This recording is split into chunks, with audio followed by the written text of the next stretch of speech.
Kirti Mandir police સ્ટેશનમાં કબજે કરવામાં આવેલ કુલ 21 મોટર સાયકલનું જાહેર હરાજીથી વેચાણ કરવામાં આવ્યું.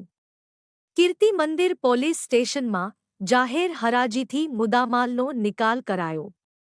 જૂનાગઢ રેન્જ પોલીસ મહાનિરીક્ષક નિલેશ જાજડિયા તથા પોરબંદર પોલીસ અધિક્ષક ભગીરથસિંહ જાડેજા દ્વારા પોરબંદર જિલ્લામાં મુદ્દામાલ નિકાલ કરવા અંગેની ખાસ સૂચના આપેલ, જે અંગે પોરબંદર શહેર વિભાગના એએસપીના માર્ગદર્શન નીચે કીર્તિ મંદિર પોલીસ સ્ટેશન દ્વારા એમવી એક્ટ કલમ 207 મુજબ કબજે કરવામાં આવેલ કુલ 21 મોટર સાયકલનું જાહેર હરાજીથી વેચાણ કરવામાં આવ્યું. જે હરાજીમાં ભંગાર અને સ્ક્રેપના કુલ 31 વેપારીઓએ ભાગ લીધેલ.